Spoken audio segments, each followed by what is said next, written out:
Muy buenas tardes, bienvenidos a su programa Madres de Jesús Sacerdote, donde nos unimos a María y nos ofrecemos por ellos. Es un gusto saludarles, Mónica Paredes y Yuli Mendoza, en esta tarde en Radio Amigos de Jesús. El día de hoy les tenemos un programa donde veremos muchas anécdotas de sacerdotes que nos harán contemplar la obra de Dios a través de ellos. Y les recordamos nuestros medios de contacto, que por Facebook son Radio Amigos de Jesús, por Twitter Radio ADJ, y nuestro correo es radioadj@hotmail.com. Nuestro teléfono 8401-8453. ¿Qué les parece si iniciamos con una oración ofreciendo este programa por el Papa Francisco y la Iglesia? En el nombre del Padre, del Hijo y del Espíritu Santo. Amén. Entramos en el corazón de María y le pedimos al Espíritu Santo que venga. Ven, Espíritu Santo, llena los corazones de tus fieles y enciende en ellos el fuego de tu amor. Envía, Señor, tu Espíritu y todo será creado y se renovará la faz de la tierra. Oh Dios, que has iluminado los corazones de tus hijos con la luz del Espíritu Santo, haz que seamos dóciles a tu Espíritu para gustar siempre del bien y gozar de sus consuelos. Por Jesucristo nuestro Señor. Amén. Pues, ¿qué les parece si iniciamos con la primera anécdota, Yuli? A ver, aquí, ¿de quién vamos a platicar hoy? Pues es un sacerdote mexicano de Guadalajara, un misionero del Espíritu Santo. Se llama esta anécdota Beso sus manos sacerdotales. En los campos de México, como en los de España, existe la bella costumbre de invitar al sacerdote a bendecir los campos de cultivo. En los primeros años de mi ministerio, había hecho este rito lleno de tantas esperanzas para los hombres que viven de su trabajo en el campo. Recién llegado a México, se me encomendó la atención como vicario cooperador de una zona rural y visitaba 24 comunidades dedicadas a las labores del campo. El primer año fui invitado por don Nicanor, un ranchero jalisciense curtido por los años de intensos ojos azules y piel blanca. Rebasaba ya los 60 años, pero su constitución física al trabajo era la de un hombre joven y fuerte. Se le respetaba en el rancho por su prudencia y su sabiduría empírica. No podré olvidar la primera vez que se acercó a mí y me extendió su mano. Yo lo saludé como a otro más, dándole la mía, pero hizo un gesto que traté de evitar. Y es que don Nicanor hizo el intento de besarme la mano. Con fuerza quise impedirlo, quizá por venir de España, en donde toda forma de clericalismo se ha ido cambiando por la indiferencia e incluso el rechazo al sacerdote. Pero sin pensarlo, él me sujetó fuertemente la mano, la llevó a sus labios y con el sombrero descubierto la besó. Luego me miró a los ojos y me dijo con cierta autoridad en su voz: «No lo beso a usted, beso al Señor en sus manos consagradas, que quiero bendiga nuestros campos». Sabia lección me dio don Nicanor. Ese domingo, después de la misa, mis manos no habían sido besadas después de la cantamisa en España. Eso se acostumbra más por un rito tradición que por un verdadero gesto de descubrir en esas manos pecadoras las manos del carpintero de Nazaret. En las manos de este hombre llamado al sacerdocio. Las mismas manos del que multiplicó los panes, del que sanó a los enfermos, del que bendijo, del que lavó los pies a sus discípulos. Manos que fueron traspasadas por los clavos de la indiferencia, del rechazo, del rencor. Estas mis manos también son sus manos. Bendije los campos de don Nicanor y de sus hermanos, y aquella tierra sementera me bendijo a mí. Luego recibí en premio sus primeros frutos, aunque el verdadero premio ya lo había recibido antes. Mis manos, tus manos, Señor. Gracias, don Nicanor. Qué hermosa historia, fíjate, y me recordó al tener la conciencia de que las manos del sacerdote están ungidas. Me recordó una experiencia que yo tuve con un sacerdote, Yuli, un día que me fui a confesar, y entonces él pues estaba como inclinado sobre su regazo, con sus manos en su regazo, y a mí me vino una convicción de que esas eran unas manos ungidas y que esas manos ungidas y estaban a punto de darme la absolución y todo lo que eso implicaba, todo una gracia que borra el pecado, lo perdona pues, y me da la gracia para luchar contra el pecado, ¿no? Entonces me acuerdo qué convicción me llegó en ese momento, ¿no? Entonces, bueno, por eso hay que respetar mucho las manos del sacerdote.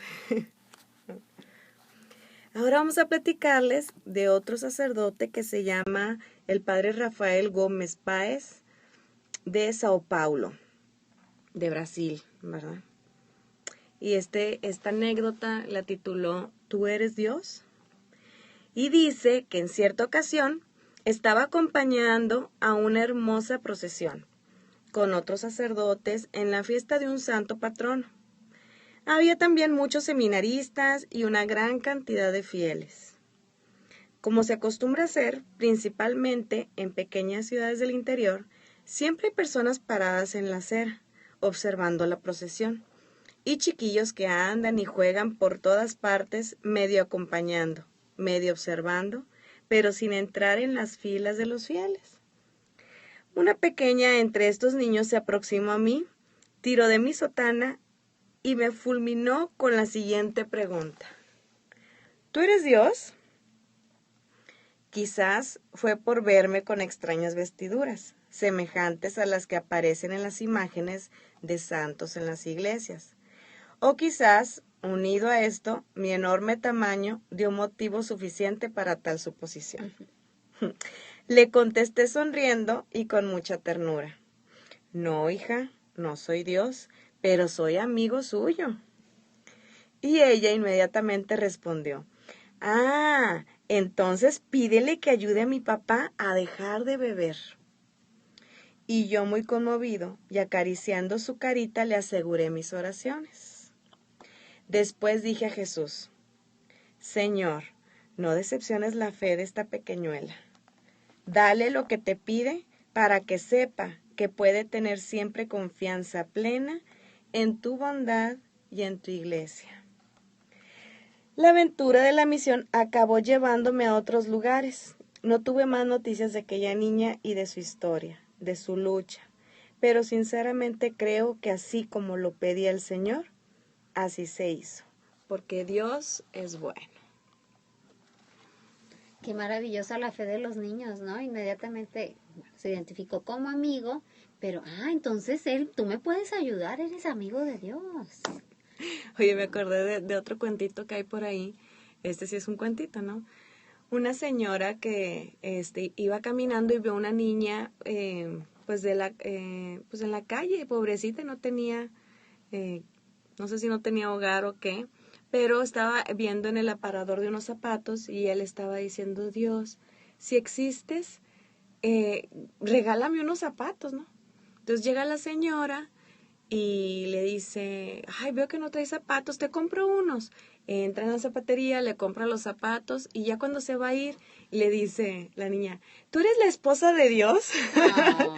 Porque Dios no vino en persona, pero envió a su esposa, ¿no? A cumplirle esa necesidad de esa niña. Así los ministros de la iglesia no son Dios, pero son amigos de Dios, son Jesús, ¿no? Y qué importante es que la gente vea ese reflejo, incluso pues de Dios Padre, ¿no? La bondad paternal de los sacerdotes. Bueno, esta anécdota es del padre Fernando Carlos Salgado de Chile, Arica, Chile. Y se llama Mamá, Dios está aquí afuera. Me habían ordenado sacerdote 2 semanas antes. Tenía que celebrar una misa en un poblado indígena ubicado a 3.200 metros sobre el nivel del mar, ya unas 4 horas por caminos pedregosos. Cerca del mediodía llegamos al lugar y cuando un grupo de jóvenes salía a visitar a las casas y a los campos. Al llegar a una casa mientras un perro ladraba, salió un niño corriendo. Al verme vestido con un alba, rápidamente volvió a entrar gritando, «Mamá, Dios está afuera y nos viene a ver». Eso provocó una gran risa entre los jóvenes que me acompañaban. La inocencia del niño solo pudo ser opacada por la respuesta de la mamá, que al salir dijo: Juanito, no es Dios, es el obispo. Dice, ya nadie podía aguantar la risa. En fin, luego de aclarar las cosas con la familia y de explicarles el motivo de nuestra visita, ellos pidieron si yo podía bendecir su casa y luego ir a su chacra para bendecir sus animales y sembrados. Más allá de lo jocoso, al llegar la noche, las palabras del niño seguían tocando mi corazón. Era verdad. Dios había visitado su casa, pero solo ese niño fue capaz de ver más allá. Aún guardo ese recuerdo en mi corazón y la gran lección de aquel niño que, como el Principito, me enseñó que lo esencial es invisible a los ojos. Oye, es ese anhelo de todos los sacerdotes de poder llevar a Dios ante los demás, ¿no? De ser pues agrarios vivientes, de que Jesús habita en su corazón y hacia donde ellos van, pues va Dios, ¿no? Porque son sus manos, son sus pies, son su boca, son sus palabras de aliento. Bueno, y pues ahora vamos a ver qué nos dice el padre Luca Brena de Roma, Italia. Y ese se titula Yo ya no soy yo. Era un viernes por la tarde.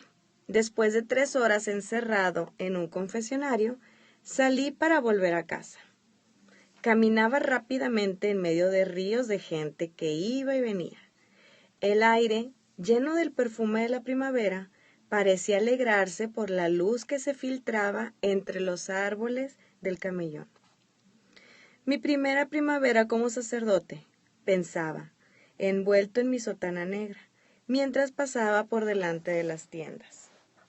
De repente me cruzo con 2 muchachos de unos 20 años, sentados en sus motos cerca de un basurero. Me parecía que habían estado siguiéndome con la mirada desde hacía tiempo, mientras fingían conversar entre ellos. ¿Me esperaban? Cuando estuve a menos de 1 metro de ellos, uno se volvió hacia mí y mirándome a los ojos me soltó una blasfema en la cara. No dije nada, no apreté el paso ni me detuve. Seguí como si nada, caminando como un hombre normal de 35 años, un hombre que tiene prisa. Pero mi cabeza empezó a dar vueltas como un pájaro herido que cae sin control. Ira, indignación, pena, vergüenza. 3 horas de confesiones, de consejos, tratando de infundir confianza. Todo parecía inútil, algo del pasado tan lejano que casi perdía su consistencia real. Cada paso que daba me parecía volverse más pesado, como si estuviera arrastrándome por un pantano. El pantano de la vida y sus absurdos. Caminaba cabizbajo mientras la sotana se movía agitada por el viento. Casi sin pensarlo levanté la mirada y me encontré, a pocos pasos, con una señora de grandes gafas, cabellera canosa, alta y muy bien vestida. Me estaba observando, quizá desde hacía tiempo. Pensando, a su lado me dice: «Alabado sea Jesucristo, siempre sea alabado», contesté casi mecánicamente. Seguimos cada uno por su camino. Solo unos metros más tarde me volví para verla desaparecer detrás de la esquina. Fue entonces cuando, imperiosa, se abrió mi brecha para siempre. En el fondo de mi alma, una luz más clara que el sol. Yo ya no soy yo.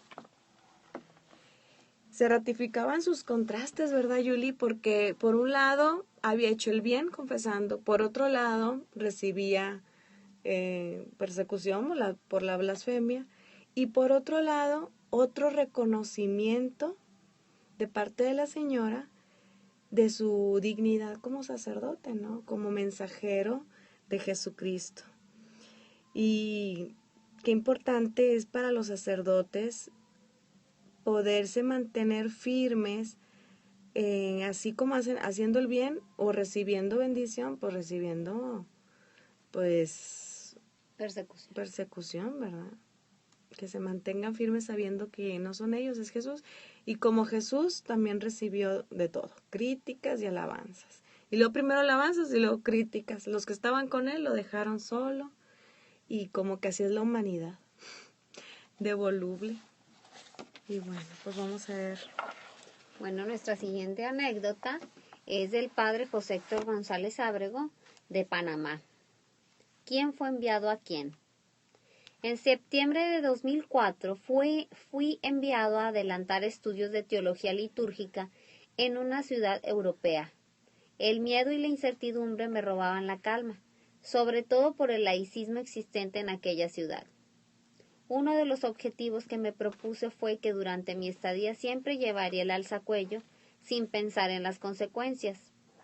Por eso tuve 2 experiencias negativas. Un niño frente a un colegio religioso me gritó: ¡al diablo con Dios! Fue desastroso, pero lo único que alcancé a decirle fue: ¡niño, Dios te ama! En otra ocasión un señor se me puso delante y me dijo: debería darte vergüenza llevar ese vestido, sin vergüenza. Esto me golpeó mucho y pensé en dejar de usar el distintivo clerical, pero preferí considerarlo en oración por unas semanas antes de la Cuaresma de 2005. Así que cada día, cuando me dirigía al convento de las Clarisas a celebrar la Santa Misa, rezaba el rosario y seguía llevando el vestido que me identificaba como ministro del Señor. Cerca de la Semana Santa, llegando a una estación del metro, veo a un joven, tendría unos 20 o 22 años, que se me quedaba viendo muy fijamente. Pensé que sería otra provocación, pero no me aparté. Seguí meditando el rosario, y aunque me acercaba al joven, él no apartaba su mirada. Entonces me pregunta: ¿sacerdote? Con cierto temor le respondí: sí, a la orden. Para mi sorpresa y alegría, este joven enviado de Dios me dice con una sonrisa: Padre, ¿me confiesa? He de decir que fue para mí la respuesta directa del Señor, y aunque muchos afirman que el hábito no hace al monje, pues yo con alegría digo que aunque no lo hace, sí lo identifica, sobre todo en una sociedad en que muchos temen mostrarse como amigos y servidores de Jesús. No volví a saber más de ese joven, pero tengo en mi mente y corazón sus palabras al despedirse: Dios lo puso en mi camino. Yo me reí y le dije: creo que Dios te envió a ti para darme una respuesta. Qué bonitos los instrumentos que usa el Señor para darnos respuesta, ¿no? Y cómo Él le muestra su voluntad, ¿no? Su ánimo, su voluntad de que usara el distintivo.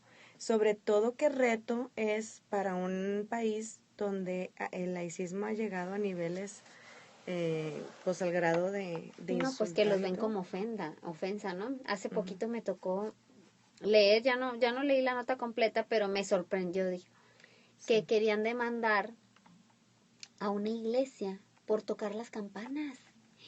Yo, no, esto ya es una intolerancia tremenda, ¿no? Entonces, pues obviamente estaba asustado el sacerdote al ver tanta... Hay un municipio de España que también tiene prohibido manifestaciones así como de ropa de las monjitas y así, ¿no? Una cosa muy, muy rara. Y yo creo que por eso luego pide Jesús radicalidad, ¿no? Mientras unos quieren quitarme por completo de la sociedad, ustedes tienen que ser un símbolo andando de que yo estoy presente y no me alejo de mis hijos. Oye, curiosamente, ahorita que dices la palabra radical, hoy me dice una de mis hijas: mamá, me dices que yo soy muy radical en las cosas de Dios, ¿no? En cómo los hemos formado. Porque me contaba de alguna niña con la que estuvo platicando, que varios en su casa eran catequistas. Pero dice: mamá, pero también celebran Halloween. ¿Eso no está bien? Ay, mamá, ¿será que yo soy muy radical? Sí. Y bueno, pues sí, hay procesos de crecimiento en cuanto a... El ser radical no te debe de llevar a criticar ni condenar los que sí lo hacen, ¿verdad? Simplemente es una opción por Dios, ¿no? No vas a honrar nada que no sea Dios. Bueno, pues el siguiente es Lorenzo Orellana Hurtado, de España. En las fiestas patronales se llama. En Venezuela, una gran habitación rectangular hace de capilla. En su interior, 4 bancos a cada lado del pasillo central y un pequeño altar con 2 hornacinas. La Inmaculada en una y la otra vacía. La imagen de San Fernando descansa en un pequeño trono. Es el 30 de mayo y estamos de fiestas patronales. He celebrado la misa solemne de primeras comuniones. He desayunado con los niños y he vuelto a la capilla para las tandas de bautizos. Los del último bautizo acaban de marcharse. Son las 5 de la tarde y estoy cansado. De pronto, advierto que el ruido de la plaza se transforma en un extraño silencio. Salgo a la puerta y veo que la gente corre hasta perderse en una esquina. Me dejo arrastrar y descubro un espectáculo increíble. Blancos, indios, criollos, trigueñitos y catires, hombres y mujeres se empujan formando un gran redondel. Y en el centro mismo de aquella prieta y cerrada rueda, erizados como gallos de pelea, 2 hombres se observan y desplazan lentamente machete en mano. Alzo la cabeza y miro alrededor como buscando una explicación y solo encuentro 4 mujeres alejadas de aquella masa jadeante y tensa, apretujadas contra una pared. Por un instante quedo perplejo, perdido, hasta que capto la razón de lo que acontece. Sin poder contenerme me dirijo hacia la barrera humana y a empeñones me abro paso entre los que la forman. Cuando la traspaso, me encuentro ante los 2 contendientes que observan con sorpresa y rabia, machete en mano, mi sotana blanca. Y en ese instante me sale del alma la grosería más grande de mi vida. ¿Pero qué? Signos. Están haciendo en el día del patrón. Los contendientes se paralizan como si no dieran crédito a sus oídos. A los espectadores se les escapa un ¡oh! De escándalo, pues no pueden creer que su padrecito haya soltado tamaña indecencia. El desconcierto se apodera de los presentes y yo advierto que se olvidan de la pelea y los machetes, que me miran de tal forma que les parece imposible que allí, ante tantas mujeres y niños, yo, el padrecito, me haya atrevido a decir lo que acabo de gritar. Por un instante observo el gran redondel humano y veo que las personas comienzan a retroceder. Contemplo a los contendientes que se miran como niños sorprendidos en falta. Les sonrío, abro los brazos y me acerco. Ellos dudan, pero al fin sueltan los machetes y yo los abrazo. Cuando estamos abrazados, 4 mujeres se acercan y dicen entre lágrimas: Padrecito, la bendición. Se inclinan y me besan la sotana. Después se llevan a sus hombres mientras yo me encamino hacia la capilla. Aún nos queda la procesión. De lo que se vale el Señor para deshacer la atención en un pleito, sí, ¿verdad? Y en el día del patrono. Oye, pues ¿cómo? Pues esperemos que no haya ningún suceso mañana, que es día de San Judas Tadeo, ¿verdad? Porque aquí hay mucha devoción a San Judas Tadeo. Bueno, ahora vamos a compartir el del sacerdote Antonio Ormaza de Dallas, Estados Unidos. Se llama Una señal. Un día, cuando pensaba que nada valía la pena, me encontraba en los momentos más críticos de mi vida sacerdotal. Me dirigí a la capilla de la residencia y ahí llorando le dije al Señor: dame una señal que me indique que han valido la pena los 11 años de mi ministerio sacerdotal, que han servido por lo menos para salvar un alma, porque eran días oscuros de soledad y angustia. Sentía que todo había sido inútil. Así pasa. Salí de la capilla y me dirigí a mi habitación pensando en las palabras que le había dicho al Señor. Pensaba, le exigí demasiado, hice un trueque. Tú me das una prueba y yo continúo. Entonces me arrepentí y en mi interior solo le dije: perdón, Señor, me basta que estés conmigo en estos momentos duros. En ese momento abrí la puerta de mi habitación y encontré en el suelo una carta dirigida a mí. Me asusté tanto que no quería abrirla. Pensé que era un anónimo. Nada, la abrí y empecé a leer. Me sorprendí porque era de una señora que yo no conocía. Decía: Padre Antonio, espero que después de tanto tiempo buscándolo, por fin esta carta lo encuentre. No creo que usted me conozca. Yo iba a sus misas en Garland. La primera vez que escuché su misa fue en una boda. La verdad, no iba con frecuencia a misa. Yo solo era cristiana, pues mis padres eran protestantes. Usted me sorprendió mucho porque cuando empezó la predicación dije: esto es lo que buscaba. Cada palabra que usted pronunciaba era una invitación personal para encontrarme con Jesús. Palabras que llegaban a mi corazón como flechas. Eran palabras sinceras y con una convicción muy fuerte. Me gustó y domingo a domingo empecé a ir a misa. Usted le iba dando sentido a mi vida frente a Dios. Sus palabras y su forma de hablar me hacían sentir como una hija muy amada de Dios. Ahora no sé nada de usted, no sé dónde está, pero recuerdo mucho sus palabras y me salen lágrimas porque no escucho sus palabras y sus consejos. Mientras leía recordaba las palabras que acababa de decir al Señor en la capilla y empecé a llorar. Dios me había dado la señal que pedí. La respuesta fue inmediata. Me recordaba que Él estaba muy cerca de mí y que nunca me había dejado solo, aunque yo estuviera pasando por la cruz. Continué leyendo y me sorprendí mucho porque esta señora hablaba de cada una de mis homilías y de cómo cada una de ellas le había ido cambiando su modo de pensar, de actuar y de vivir. Y sobre todo que su fe había crecido tanto en tan pocos años. Yo ya no quería tener más hijos, pero usted habló de la importancia de abrirse a la vida y a la voluntad de Dios. Dijo que los hijos eran regalos de Dios. Y entonces decidí tener más hijos. Y Dios a los pocos meses me regaló una niña hermosa.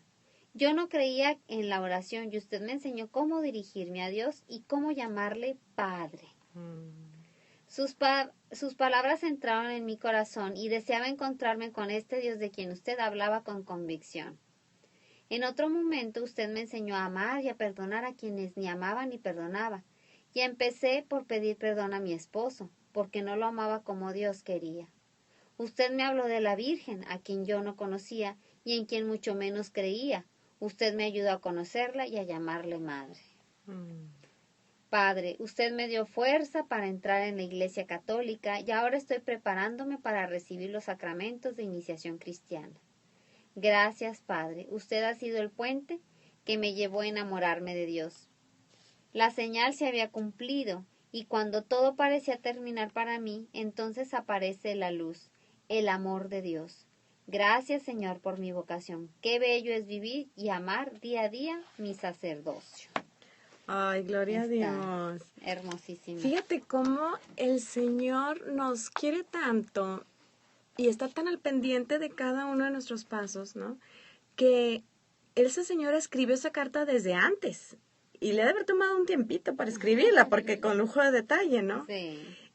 Y luego para encontrar hacia dónde tenía que dirigir la carta, Jesús ya sabía que el sacerdote estaba sintiéndose mal y que le iba a pedir una prueba y se hizo cargo de que todo coincidiera para darle esa señal, ¿no? A veces yo pienso que el mismo Espíritu Santo nos suscita dudas para que poder ser respondidas, ¿no?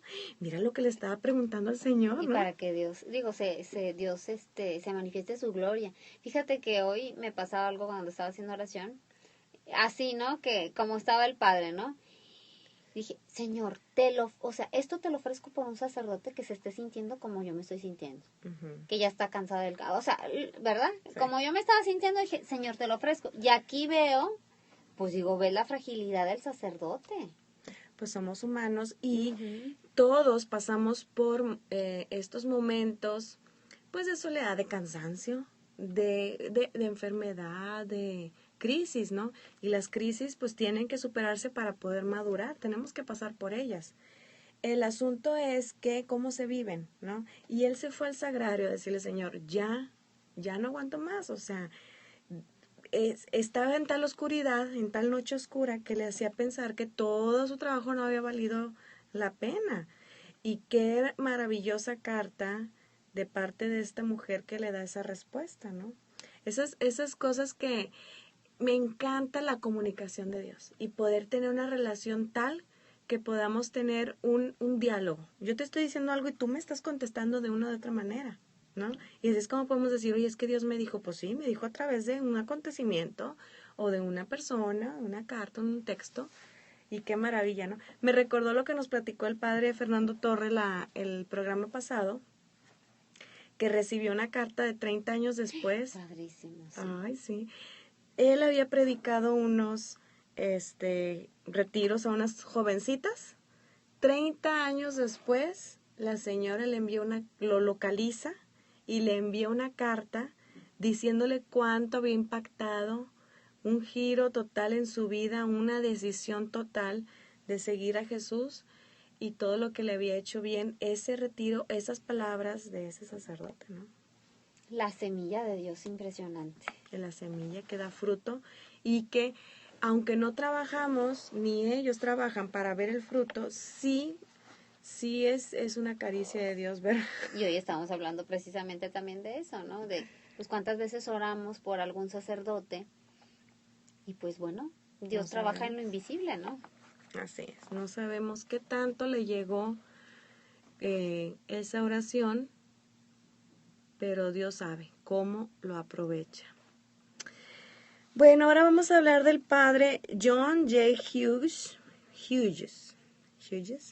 de Saint Louis, Estados Unidos. ¿Por qué te hiciste sacerdote? Se llama. Pues, ¿por qué te hiciste sacerdote? Me preguntó un amigo que no es católico. Me hice sacerdote, respondí sin dudar, para poder celebrar la misa. Celebrar la misa me trajo mucha felicidad la primera vez que lo hice, hace 56 años. Y esa felicidad es quizás cada vez más grande. Celebrar misa y alimentar al pueblo de Dios con el pan de vida es un privilegio más allá de lo que cualquier hombre pueda merecer. Para prepararme, lo he hecho durante años. Paso media hora en silencio meditando lo que el Señor le dijo a Moisés. Quítate las sandalias de los pies porque estás pisando un lugar sagrado.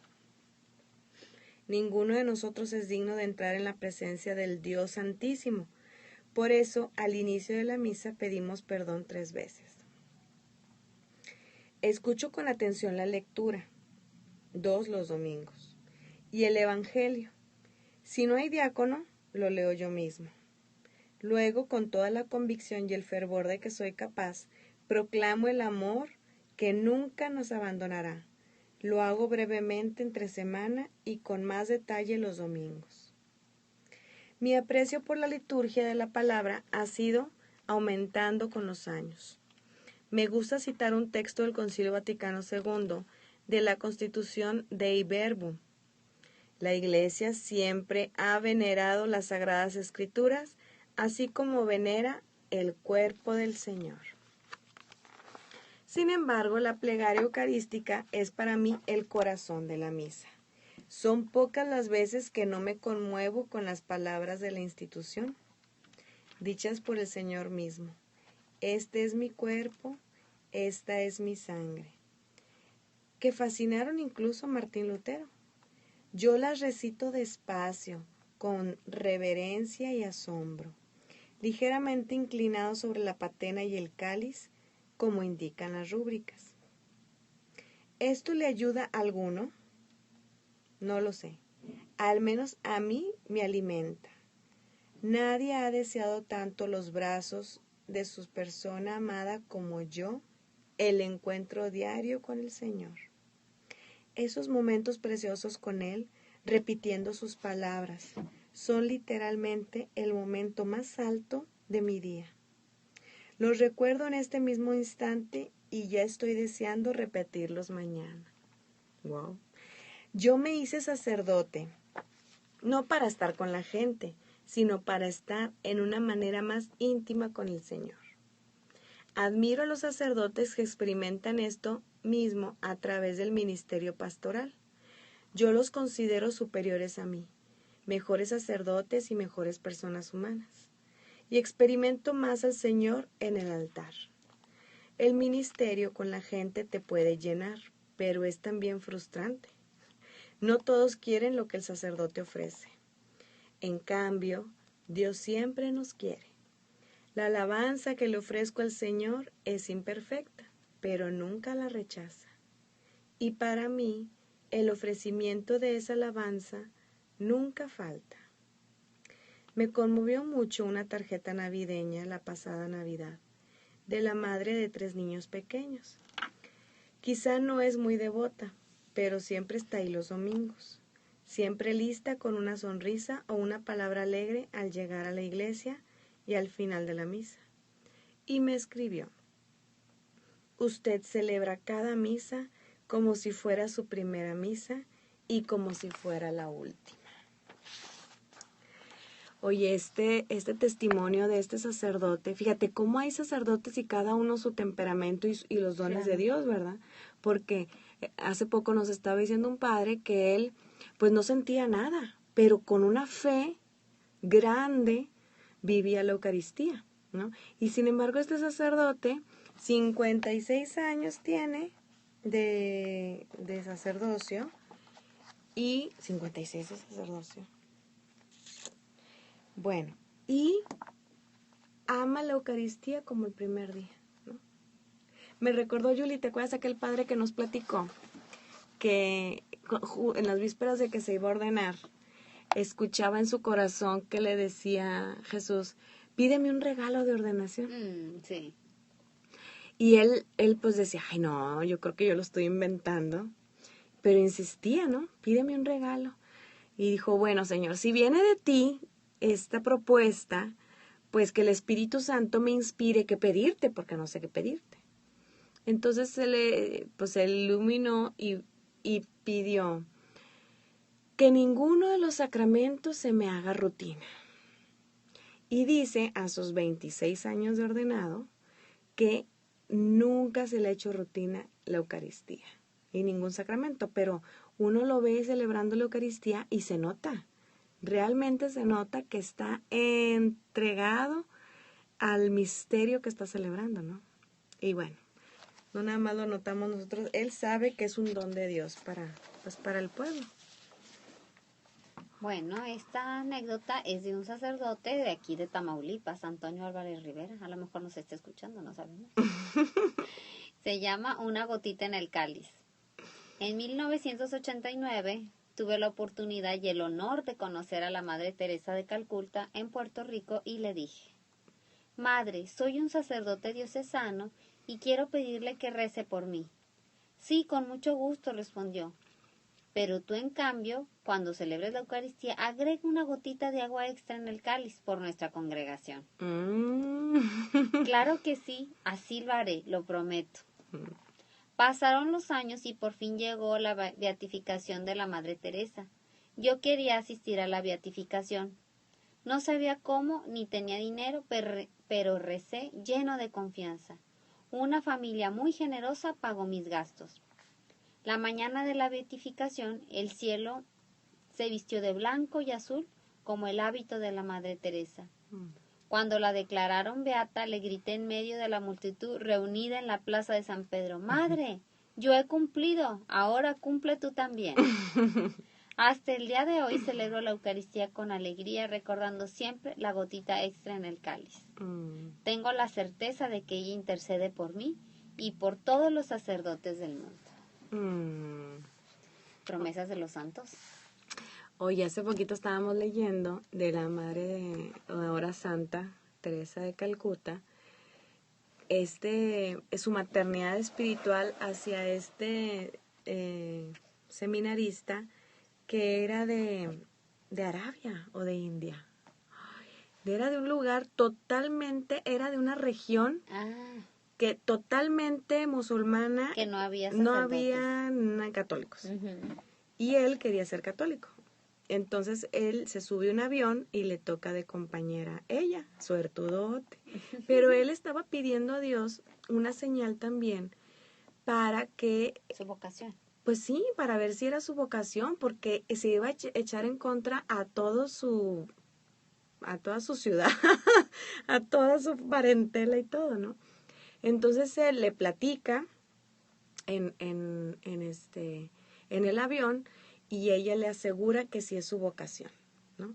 Y entonces, pues ya él, ya confiado, pues se entrega al sacerdocio y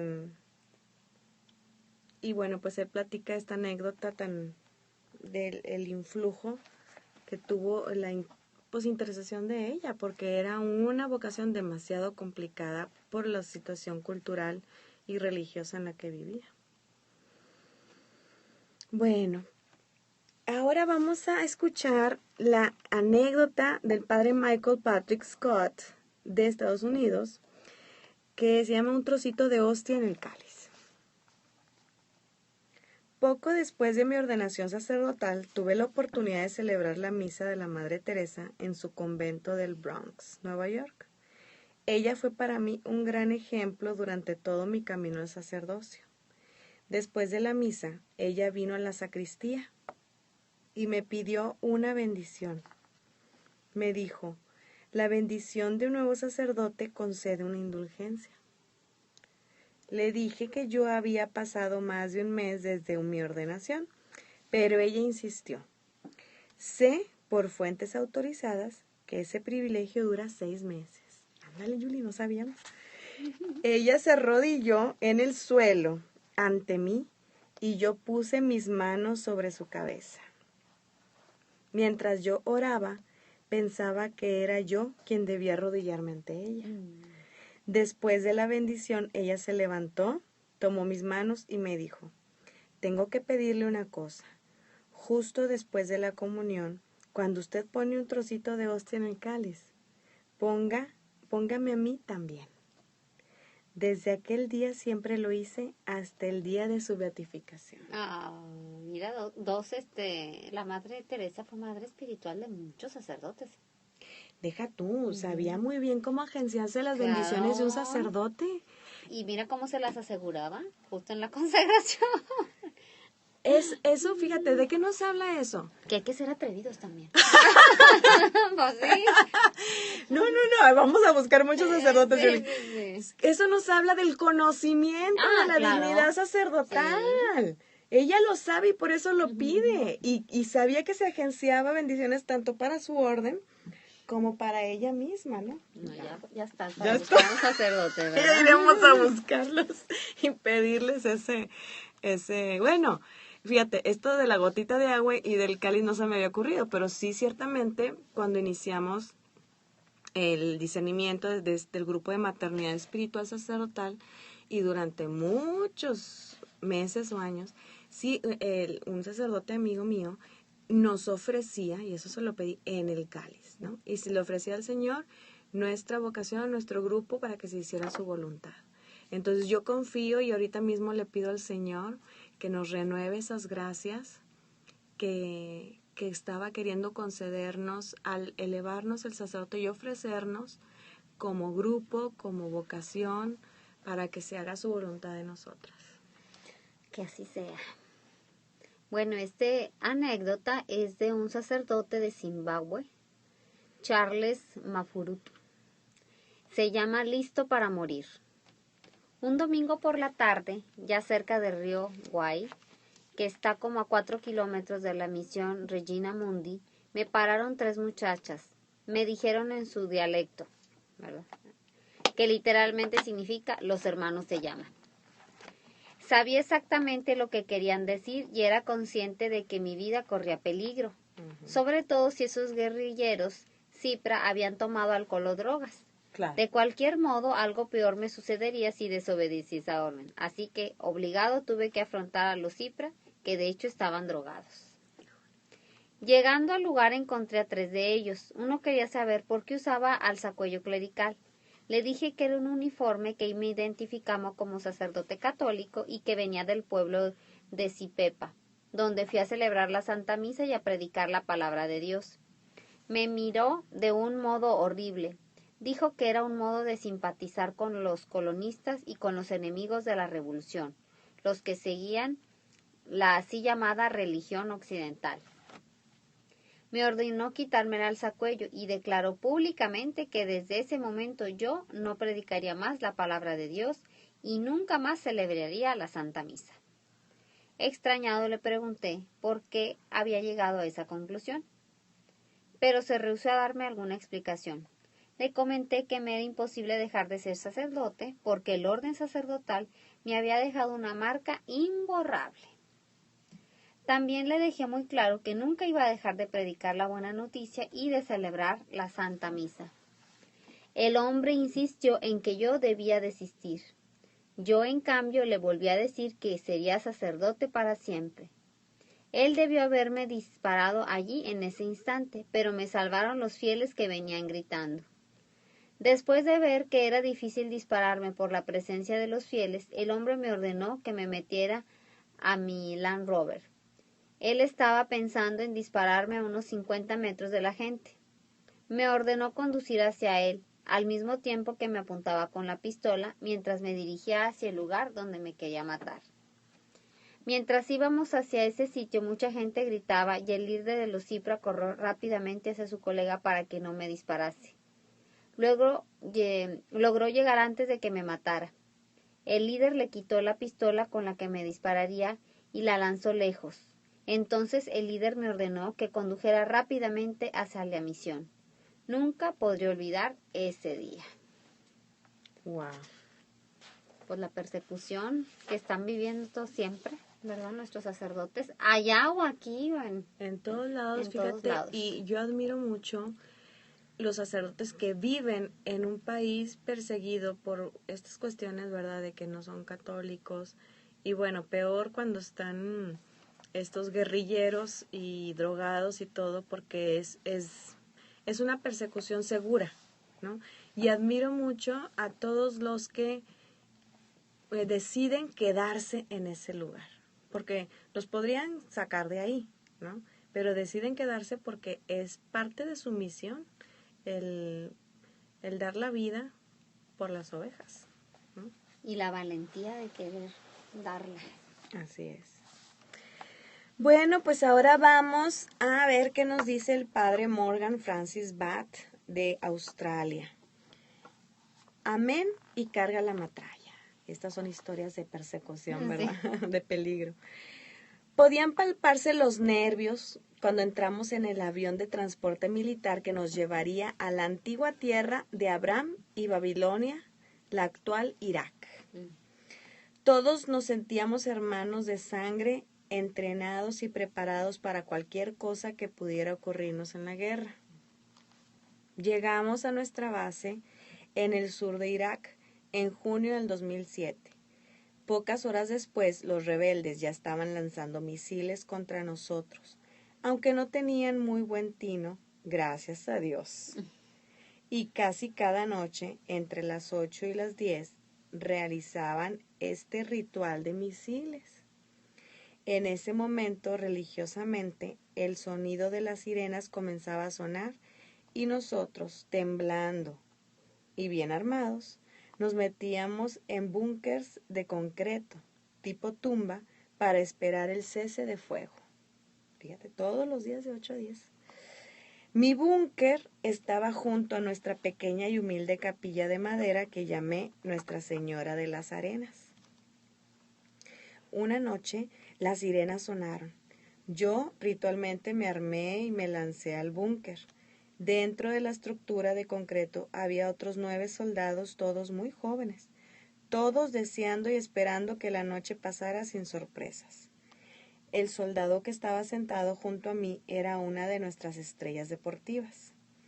Él se giró hacia mí y me preguntó: «Padre, si una de las bombas cae sobre mí esta noche y muero, ¿iré al cielo?». Yo consideré mi respuesta, teniendo en cuenta que él era un hombre grande. Me giré, lo miré a los ojos y le dije: «No». No pudiendo creerlo, dijo: «¿En serio, padre? ¿Iré al cielo?». Repetí: «No, porque no tienes respeto por nadie. Eres un joven egoísta que no respeta a las mujeres y bebes demasiado». Se puso enfrente de mí con la boca abierta y dijo: entonces, ¿qué tengo que hacer para ir al cielo? Una famosa pregunta que ya había sido hecha a Jesús por otro joven. Bueno, dije, si hicieras ahora una oración de petición de perdón y te cayera un misil, quizás irías ahí. De acuerdo, dijo el soldado. Escuchen todos, el padre va a rezar. En ese instante, un misil cayó a unos 500 metros de nosotros e hizo temblar la tierra. Nuestros huesos crujieron. Había fuego por doquier. Rece ahora, padre, ahora, suplicó el joven. Y así lo hice. Abrí mis manos e hice una pausada oración por este soldado y por los otros que estaban en el búnker. Una oración de autoexamen y arrepentimiento sobre la necesidad de Dios en nuestras vidas en los momentos de oscuridad y temor. Cuando terminé, el silencio dentro y fuera era desolador. Todos en el pequeño búnker me estaban mirando, y aquel soldado fuerte que quería ir al cielo estaba llorando. Es muy bello cuando llevas un alma a Dios a través de un acto de ministerio pastoral y de oración. En aquellos momentos cercanos a la muerte, un hombre encontró vida nueva. Ese búnker de concreto era una tumba de la que nosotros resucitamos a una vida nueva. Uno nunca olvida un momento sacerdotal como este. Semanas después volví a ver al joven y le pregunté cómo estaba. Y él dijo: Padre, no soy un ángel, pero el jefe y yo nos estamos llevando muy bien. El jefe era Dios, ¿verdad? Te veo en la capilla el domingo, le dije. Seguro, padre, ahí estaré. Y se fue a su siguiente control. Espero en Dios que algún día podamos salir de aquí. Pues esa es la historia. Fíjate qué admirable, Julie. El sacerdote estaba ahí solamente para ellos, ¿no? Había llegado para estar con los soldados y con la gente que estaba en la guerra. Y esa era su misión, pero con tanto respeto que no podía imponerles nada más que esperar a que la gracia tocara el corazón de este joven y los demás también, seguro, y lo hiciera recapacitar, ¿no? Porque luego pasa que ante la muerte no se doblegan algunos, ¿no? Y bueno, pues por eso no aceptan el perdón de Dios. Pero igual, fíjate, porque no sé si a lo mejor el sacerdote hubiera sido, no sé, diferente, igual no le dice, no, si te vas a ir al cielo, ¿no? Porque estás por tu país peleando. Pero no, o sea, le dijo la verdad, porque como dijo nuestro Señor, ¿verdad? Jesús es el camino, la verdad y la vida. Le dijo, no te vas a ir. Uh-huh. Y le dijo por qué, y entonces, bueno, qué maravilla. Bueno, esta anécdota es de un padre colombiano que se llama Víctor Ricardo Moreno Holguín y se llama Decidí darle mi vida al Señor. Era la noche del 8 al 9 de marzo de 1997. Aún resuena en mis oídos el crujir de piedras y vidrios mientras iba en el vehículo parroquial hacia la estación de policía, derrumbada por las explosiones. A las 4 a.m., la oscuridad del lugar solo se iluminaba por el incendio de la alcaldía. Había tenido que observar impotente a 200 guerrilleros que llegaron para golpearnos nuevamente. Fueron 5 horas de destrucción y muerte desde que se escuchó el primer disparo que asesinó a un joven policía creyente y servidor de Gutiérrez, la población más pobre, pequeña y apartada de la arquidiócesis de Bogotá. Mi corazón se desgarró al escuchar a una pareja de jóvenes guerrilleros sollozando y clamando a Dios por sus vidas, mientras yacían destrozados por una bomba que explotó en sus manos, junto a la puerta de la casa cural. Pude escuchar los ecos de su dolor y mi alma se sacudió por la insensatez de la violencia a la que estos hijos de Dios habían sido conducidos para morir absurdamente. Los disparos de armas que aturdían las voluntades, las bombas y las granadas que tiraban por tierra, el esfuerzo de las familias, los gritos de guerra, los gemidos de muerte y dolor, fueron interrumpidos por mis llamados que clamaban cese al fuego, respeto por la vida y una oportunidad para los heridos. Yo no podía seguir protegiéndome de las balas mientras mis hermanos se desangraban. Esa noche tomé la segunda decisión más importante de mi vida, consecuencia de la primera. Saldré a proteger a la comunidad que Dios me confió. Así deba morir en el intento. La puerta no se pudo abrir y salí por el garage. Soy el párroco. En nombre de Dios, no disparen. Déjenme atender a los heridos. Váyanse de nuestro pueblo, clamé varias veces. A la voz de mi llamada salieron poco a poco unos policías heridos y aturdidos con sus cuerpos desgarrados, sus mentes confundidas y sus almas vencidas por el odio.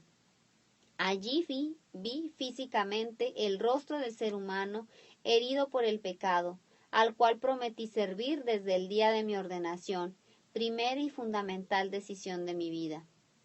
Cuando bajé del vehículo fui blanco de los disparos de guerrilleros y policías. Tuve que lanzarme al piso. Entonces mis manos, heridas por los vidrios, me recordaron que la vida se da totalmente. Ver a un hombre que me apunta con su ametralladora y me dispara cuando busco rescatarlo, me recordó nuestra ingratitud ante la misericordia divina. Sin embargo, sé que era fruto de la confusión en su mente. Aún vibra en mí la sensación de haber sido protegido de manera prodigiosa. Ninguna de las balas me tocó. Más bien me levanté con la sensación de fortaleza propia de quien sirve en el nombre de Dios. El vehículo parroquial se convirtió en ambulancia. El club de recreación juvenil, que ya había sido destruido una vez por la misma guerrilla, se transformó en hospital, y las manos de este sacerdote, que ofrece diariamente el incruento sacrificio de la Eucaristía, se hicieron manos de enfermero para aliviar el cruento combate de los hombres, dada mi experiencia como socorrista de la Cruz Roja. Asustados y adoloridos, los fieles salieron de sus refugios para unirse a su pastor en la tarea de atender a quienes yacían heridos, a recuperar los cadáveres de sus amigos y a preparar alimentos a quienes se quedaron sin techo. Sanar las heridas del cuerpo y del alma, devolver la esperanza, trabajar por la reorganización comunitaria mediante la evangelización que trae la paz de Cristo, ofrecer nuevos horizontes a los jóvenes tentados por la violencia, fueron las intenciones y los propósitos que celebramos ese domingo en la Eucaristía. Cantamos el amén. Después de las palabras, por Él, con Él y en Él, oramos el Padre Nuestro, tomados de la mano, y nos dimos el abrazo de la paz, comulgando el mismo pan. La Virgen del Carmen, patrona de la parroquia, nos protegió al evitar la muerte de más personas, incluyendo la mía, y al mantenernos unidos, contar a los medios de comunicación el dolor vivido por todos, buscar ayudas para reconstruir hogares y dar la absolución a algunos de los victimarios que se acercaron a la reconciliación, son el epílogo de esta experiencia sacerdotal. Wow, qué intenso. Muy intensa. Fíjate que esta entrega de los sacerdotes, pues es lo que se llama martirio, ¿verdad? Es un martirio lento, es gota a gota, van entregando toda su vida, su sangre, lo que sea necesario para atender pastoralmente a sus fieles. Porque, pues qué cómodo estar en una oficina, ¿verdad? Y ya ves que el Papa Francisco ha pedido mucho a los sacerdotes, ¿no? Que tengan olor a oveja, que salgan a los más desposeídos, que vayan a las periferias, que no se queden en la oficina. Que no se queden en la oficina, o sea, y estos 3 ejemplos, los que leímos ahorita, donde hay guerra y pistola de por medio, pues te lo dan muy claramente. Así es.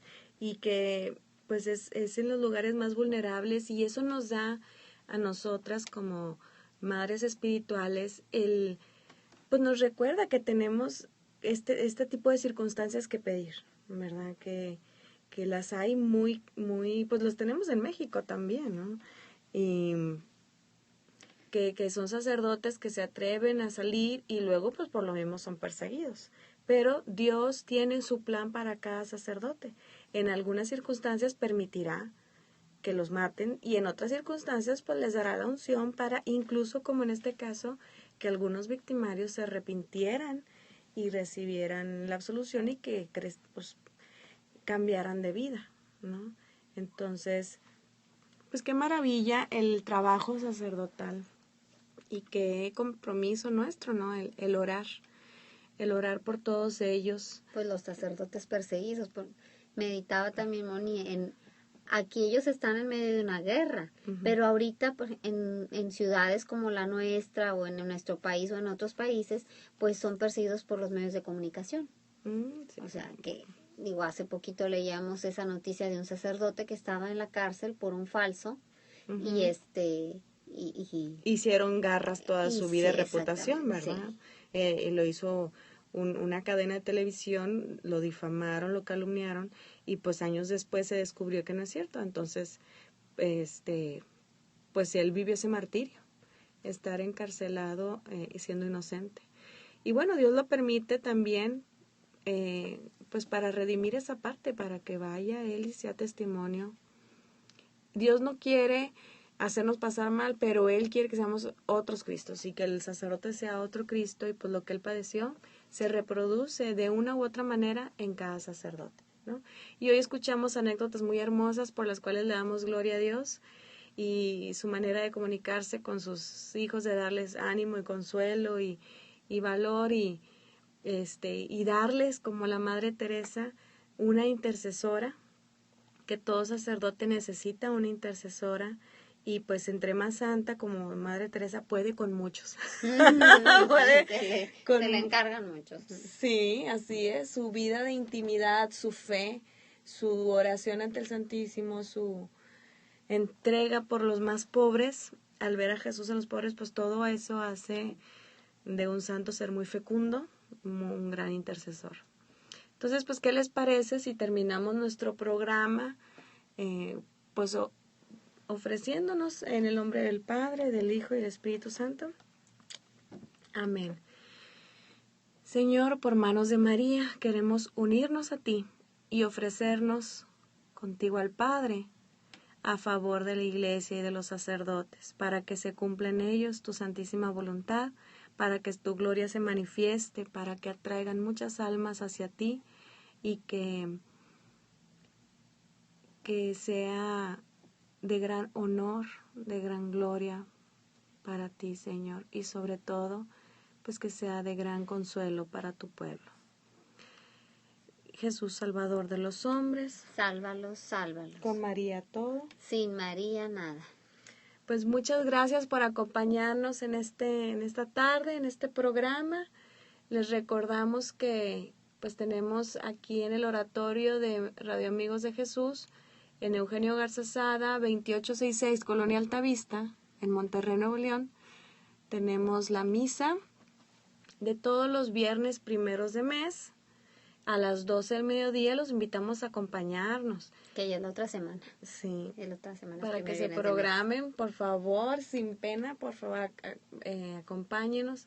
Y también todos los miércoles, y nos sintonicen a las 8:30 para la hora santa. También nos pueden acompañar. Y mandar sus peticiones. Así es. Bueno, Julie, pues nos vemos la próxima semana con el favor de Dios. Que Dios los bendiga. Hasta la próxima.